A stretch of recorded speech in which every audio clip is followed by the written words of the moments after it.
Hello, everyone. Welcome to New Gen Politics. So, people are freaking out over a video of Trump this week where he said basically a lot of the American people would love to have a dictator. So, let's take a look at that clip and then break that down. As you all know, Chicago's a killing field right now. And they don't acknowledge it. And they say, we don't need him. Freedom, freedom. He's a dictator. He's a dictator. A lot of people are saying maybe we like a dictator. I don't like a dictator. I'm not a dictator. I'm a man with great common sense and I'm a smart person. So Trump is right. A lot of Americans, surprisingly, would actually be okay with some sort of dictator, authoritarian leader. And that's a little scary, but you have to understand why. And the reason why is because everything sucks. And not only does everything suck, and we all acknowledge the problems, nothing's really getting done. Trump is trying to do a lot. He's not a dictator. Is he using the full extent of his presidential power, even to a level of shenanigans with the law? Yeah, absolutely. Is everything he's doing so far legal? Yes. I mean, there's obviously some contention between him and some of these district court judges and whatnot, but like Trump is not taking dictatorial control of the country. He's actually not that guy. He's not the guy that a lot of people wish he would. They wish he would just totally ignore the Supreme Court. They wish he would just disband Congress and, go full bore. That's not Trump. He's not going to do that. But a lot of Americans would kind of be okay with that because when everything sucks, everything's expensive, things are unsafe, people can barely afford to live, they're unhappy, they're terribly miserable with their lives. When everything in society starts breaking down as we've seen it, people just say, okay, well, can we solve these issues? And currently, not really. Like, Congress has been incredibly ineffective for decades at this point, especially because it's run by the same people. And people are starting to get that idea of like, maybe we cannot vote our way out of all these problems. Because the longer our society dilapidates, the more severe you're going to have to cut things to introduce stricter programs in order to get us back on track. And anything like that is going to get a politician unelected. So things just get worse. We promise things, we give things, short-term, temporary benefits, if even that. And long-term, people are suffering. Real wages versus the cost of living is never been higher. Life just is unlivable for a lot of people. And it doesn't seem to be really getting better. Republicans tend to make things less bad over time, but they still get worse under Republicans, and then it accelerates under Democrats, and we're just kind of in the cycle that continues to get worse and worse and worse. And so when we all acknowledge the problems, but we're not doing anything about it, it makes people really upset because they say, this system just isn't working. Because it's not that we don't know what's wrong. We do. We all do. And we actually agree on most of it across the aisle. It's just the way about going about it is kind of been definitely a contentious point between the left and the right. But things like affordable living, no one's arguing that, people are struggling right now on either side of the political aisle. It's just how do we fix that? But so people want things to just change and they don't care how. I don't care what the political system is, as long as whatever the system is, it keeps me from getting robbed or murdered or essayed. As long as it allows me to find a job and have a family and not have my food be poisoned and afford a house. Why would you really care what your system is? And so a lot of people are saying the system we have right now isn't working. The best thing that would be to happen would be you get a strong leader who knows what he's doing, who comes in and says, I know every problem and I'm going to solve every problem by just hand waving it away. I'm not going to deal with the Supreme Court. I'm not going to deal with Congress. We're not going to get bogged down. You just come in and you say, yeah, companies are not allowed to buy and rent out houses anymore. Sorry. We're not going to give infinite H-1Bs to foreigners where Americans can't get jobs then. Hand wave that away. So we acknowledge those problems. They just are not getting solved by Congress. And so that's why people are kind of saying, it's more tongue in cheek. I don't think people really want to live under a true dictatorship, but there's a level of how much are you willing to give so that somebody solves your problems? And people are willing to give up a lot of freedoms, it seems, in order to do that.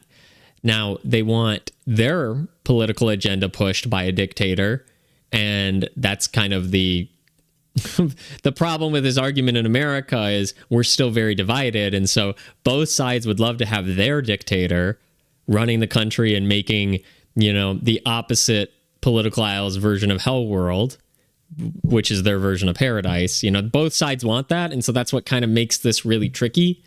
But you're going to see this push for more and more kind of centralized control, I think, via the presidency, because Congress is just not doing its job. The courts are getting in the way of things that just kind of make sense. Like this whole cleaning up DC initiative. It's like, oh, Trump's using the National Guard to clean up DC. It's the military's everywhere. It's terrifying. It's like, okay, but no one's been murdered. So, what's more important? That you don't see any, National Guard people standing on the street, or that you don't get murdered? What's more important?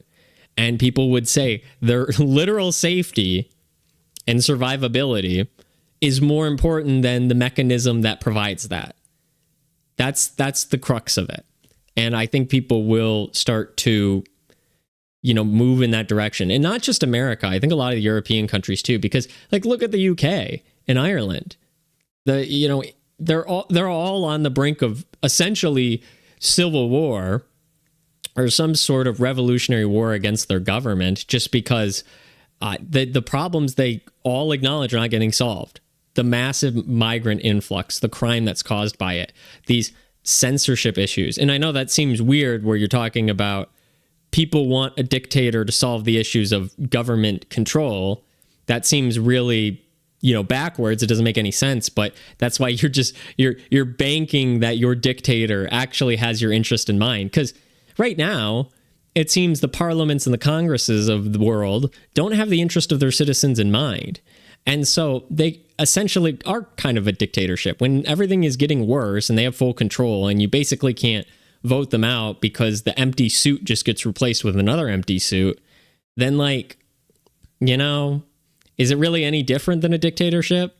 I mean, allegedly you get the right to vote, but the whole uniparty thing, is there really freedom? And if you're dealing with shadowy entities, corporate funded politicians, better to take the, transparent dictator, I guess. That's kind of the calculus for a lot of people. And so I'm not saying this is good. I'm not advocating for this. I think eventually we're going to have it if we don't actually start solving problems, because people will just demand just someone come fix this, right?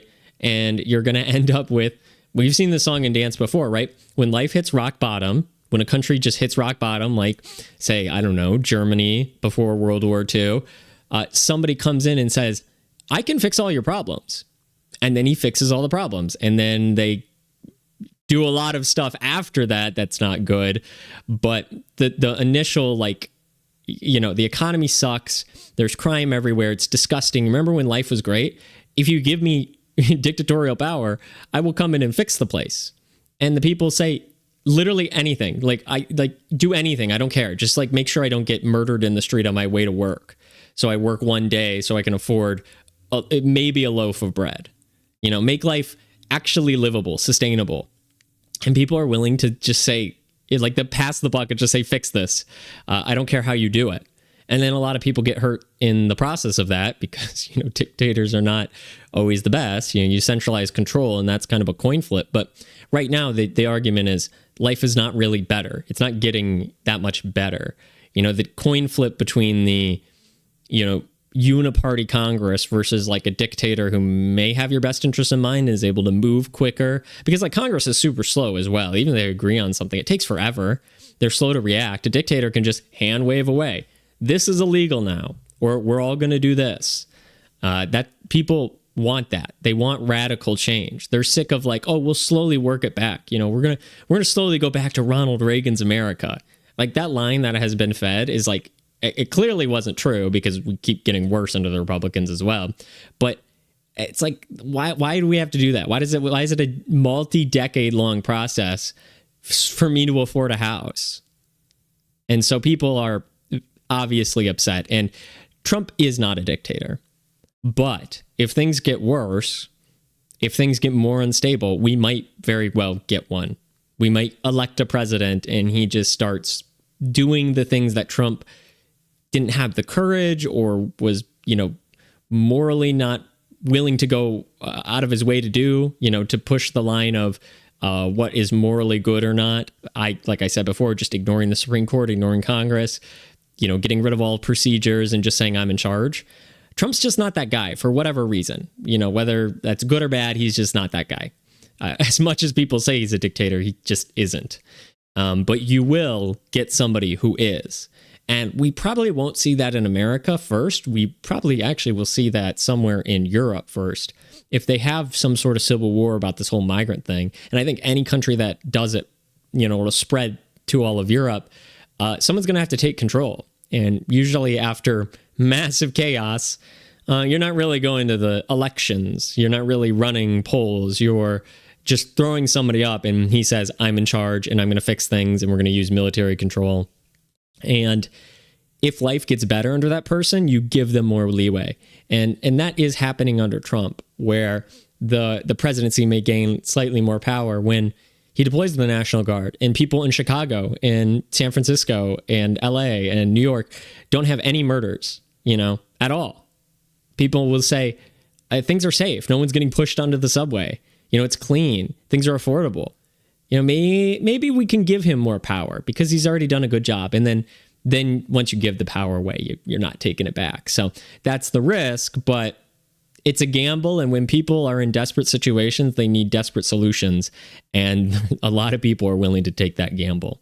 So if we want to not have that happen, we need to actually get politicians elected, while we still can, who will actually go out of their way to fix this before the citizens rule them totally ineffective as an institution. So that's my thoughts on this. If you made it all the way through the video, I appreciate it. If you like the content, like, share, subscribe. Let me know what you think down in the comments below, and thank you for watching.